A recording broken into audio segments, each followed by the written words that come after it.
Well, I bet Keir Starmer will be pooping his pants. Let's begin.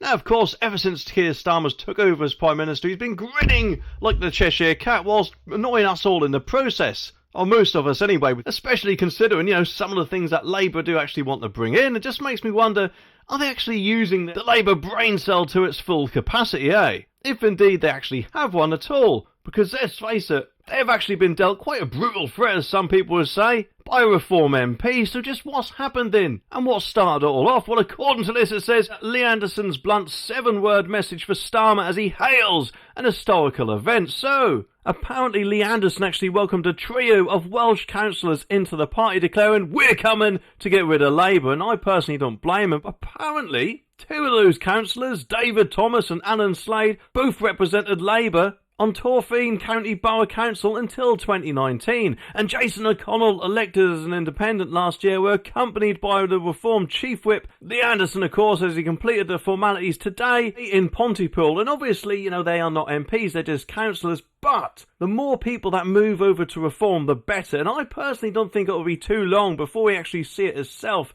in the House of Commons. I mean, Lee Anderson, remember, was the first one who moved over from the Tories to Reform. Although, admittedly, he did move from Labour to the Tories before that, if I remember rightly. But now, of course, he is sticking with Reform, at least hopefully he will be, because he does connect with voters, doesn't he? He says that as it is, or how he sees it. And of course, remember, Lee has actually got one of those things that quite a lot of MPs don't, and that is called a backbone. Nigel Farage also has one, and so does Richard Tice, from what I've seen. Maybe, who knows, joining Reform actually gives MPs their backbones, eh? Either way, though, it says that the development means Reform now has its first council group in Wales and follows an impressive general election performance in which it scored 2nd place in 14 constituencies and achieved 16% of the Welsh vote share, an increase of 11.5% compared with 2019. And therefore, to be honest, I don't know about you, but it does make me wonder how well Reform will do in 2029 when the next general election is bound to happen, unless Labour gets sick and tired of Keir Starmer and actually kind of do their very own version of what the Tories done to Boris, eh? Which, to be honest, personally, I think the Tories now regret, and for good reason, because let's face it, Boris was quite a good vote winner. It just makes me wonder if and when he'll be back. Maybe 2029, but then again, we'll just have to wait and see. Either way, though, back to Reform. Lee Anderson then tweeted this,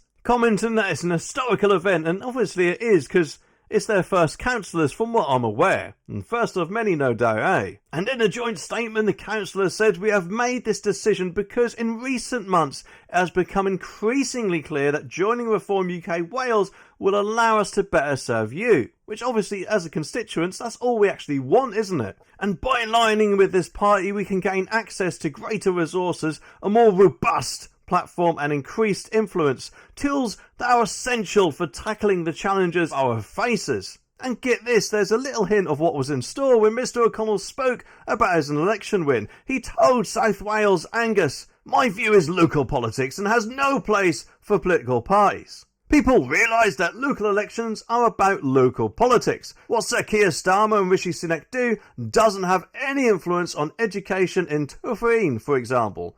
Which admittedly, yeah, it kind of doesn't, because obviously they're, from what I'm aware, is a devolved administration. Either way though, they I'm sure would like to get an MP in the House of Commons from that area, so hopefully if a by-election happens before the next general election, Reform might actually win that seat. He even says here, look, Mr Connell that is, "I spent a few months in the Conservative Party and left pretty much soon afterwards when I realised I'd made a mistake. I apologised and held my hands up, and it will not be repeated." Which, let's face it, if anything, I think it won't be too long before many more Tories realise the same thing and then jump ship to Reform, because let's face it, there isn't any other party out there to move to, is there really, eh?